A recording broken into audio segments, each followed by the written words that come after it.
Welcome to mind cure clinic. آج ہم ایک بہت ہی دلچسپ موضوع پر بات کریں گے، وہ لمحہ جب آپ کسی سے پہلی بار ملتے ہیں اور پلک جھپکتے میں آپ کے دماغ میں ایک پوری کہانی بن جاتی ہے۔ جی، ایک نظر، ایک لفظ اور ہم فوراً فیصلہ کر لیتے ہیں۔ بالکل، کہ اس شخص پر بھروسہ کیا جا سکتا ہے یا نہیں، وہ قابل اعتبار ہے لیکن یہ نہیں۔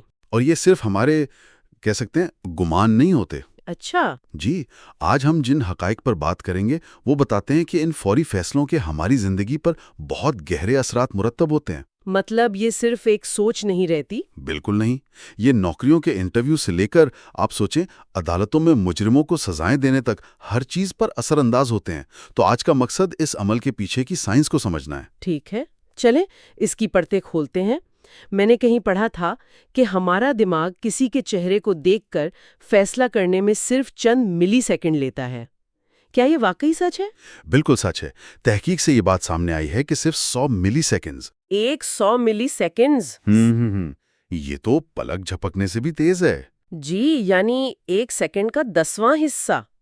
اتنی دیر میں ہم کسی کے قابل اعتبار ہونے، اس کی قابلیت اور یہاں تک کہ اس کے غلبے کے بارے میں بھی ایک رائے قائم کر لیتے ہیں۔ واہ! اور یہ لاشعوری طور پر ہوتا ہے، مطلب ہمیں پتہ بھی نہیں چلتا۔ جی، یہ ایک مکمل طور پر خودکار عمل ہے۔ آپ کو سوچنے کا موقع بھی نہیں ملتا۔ یہ ایک طرح کا دماغی ریفلیکس ہے۔ اچھا، تو اس میں سب سے دلچسپ بات کیا ہے؟ کیا ہم سب ایک ہی جیسے چہروں کو دیکھ کر ایک ہی نتیجہ نکالتے ہیں؟ یہی تو سب سے حیران کن بات ہے۔ زیادہ تر ایسا ہی ہوتا ہے۔ نیو یارک یونیورسٹی کے ایک محقق ہیں، جان فریمن۔ انہوں نے تجربات کیے۔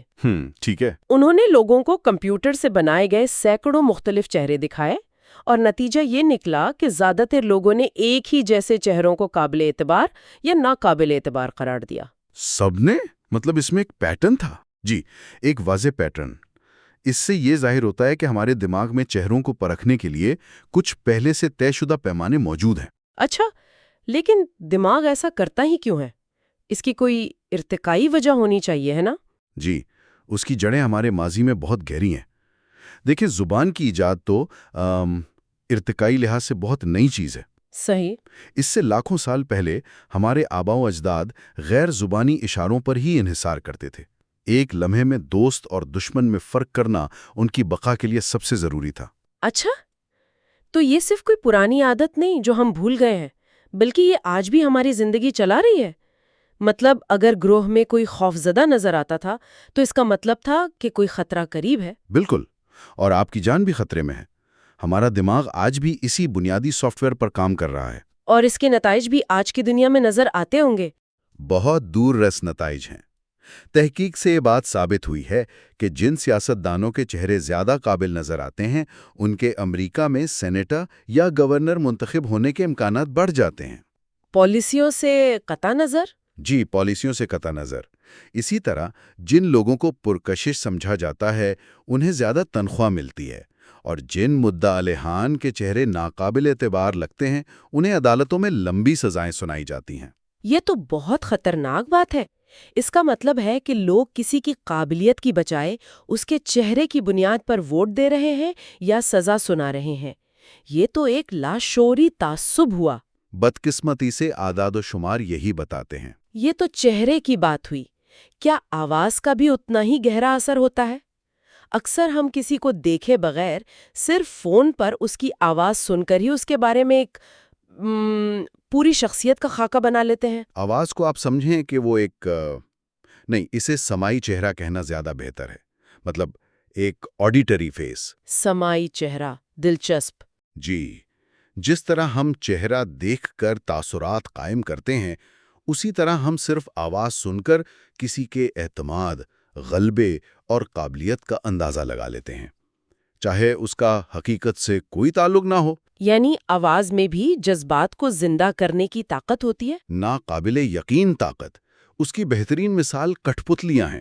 وہ بے جان لکڑی کے ٹکڑے ہیں نا، لیکن جیسے ہی کوئی انہیں ایک انسانی آواز دیتا ہے ہم ان سے ایسے جڑ جاتے ہیں جیسے وہ حقیقی ہوں۔ صحیح بات ہے۔ ان کی خوشی ہمیں خوش کرتی ہے اور ان کا غم ہمیں اداس کر دیتا ہے۔ تو اس کا مطلب ہے کہ اگر کسی مشین کو بھی انسانی آواز دے دی جائے تو وہ ہمارے لیے ایک شخصیت بن جائے گی۔ جی، یہ ایک خودکار انسانی رد عمل ہے۔ تحقیق سے پتہ چلتا ہے کہ اگر آپ کی کار یا آپ کا کمپیوٹر آپ سے بات کرنا شروع کر دے تو اس کے بارے میں آپ کے جذبات فوراً بدل جائیں گے۔ فرہیٹ نامی ایک سوشل روبوٹ اسی اصول پر بنایا گیا ہے۔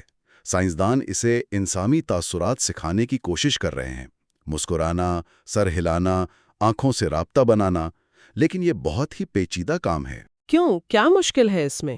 مشکل یہ ہے کہ انسانی تاثرات بہت باریک ہوتے ہیں۔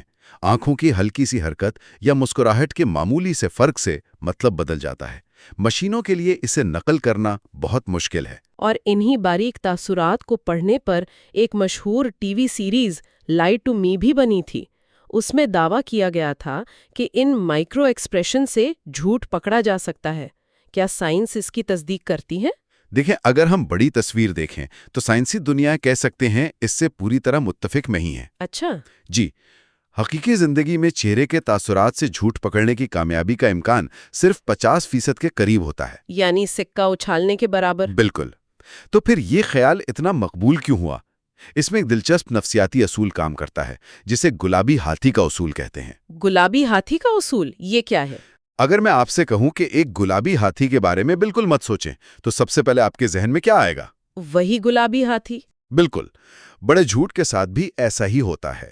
جب کوئی شخص کوئی بہت بڑا اور اہم جھوٹ چھپانے کی کوشش کرتا ہے تو وہ اسے چھپانے پر اتنی زیادہ ذہنی توانائی خرچ کرتا ہے کہ اس کے اشارے مزید واضح ہو جاتے ہیں۔ اچھا، تو جتنا آپ جھوٹ کو دبانے کی کوشش کرتے ہیں اتنا ہی اس کے پکڑے جانے کا امکان بڑھ جاتا ہے۔ جی، کیونکہ دماغ پر پڑنے والا دباؤ جسمانی حرکات میں ظاہر ہونے لگتا ہے۔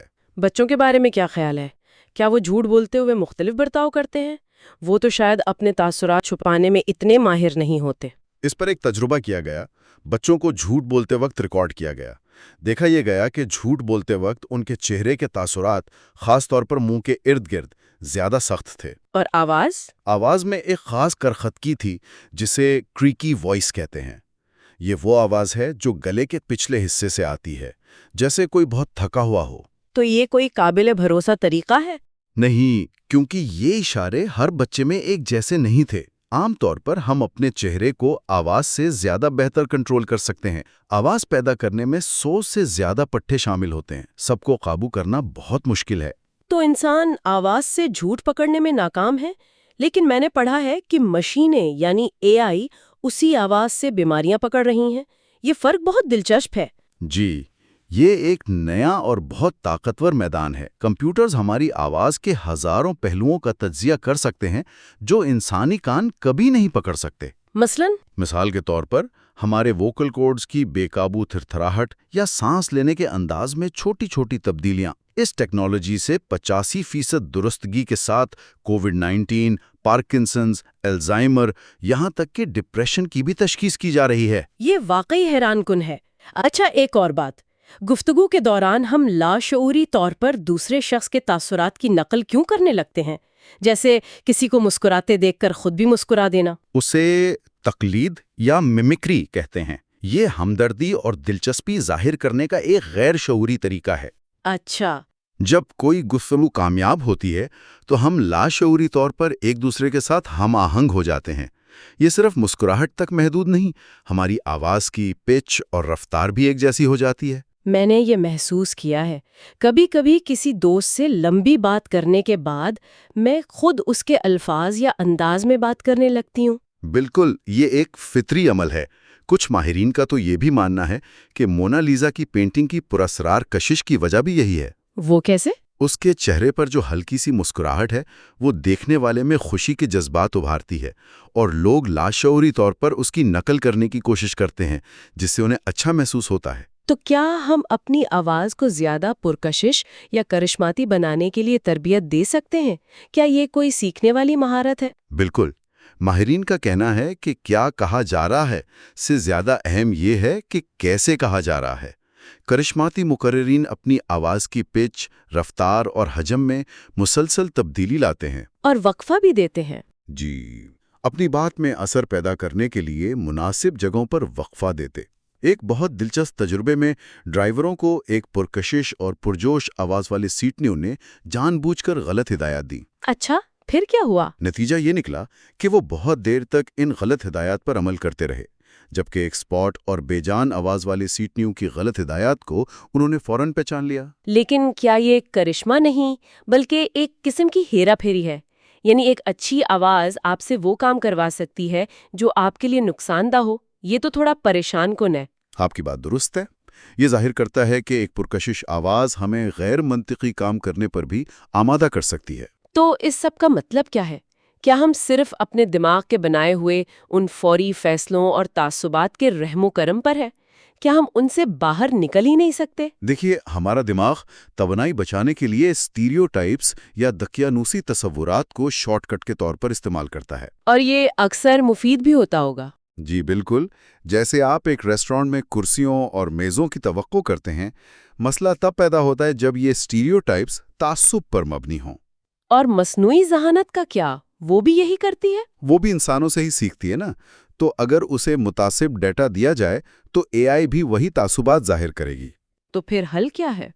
کیا ان اسٹیریوٹائپس کو بدلا جا سکتا ہے؟ یہاں جان فریمن کی تحقیق ایک امید کی کرن دکھاتی ہے۔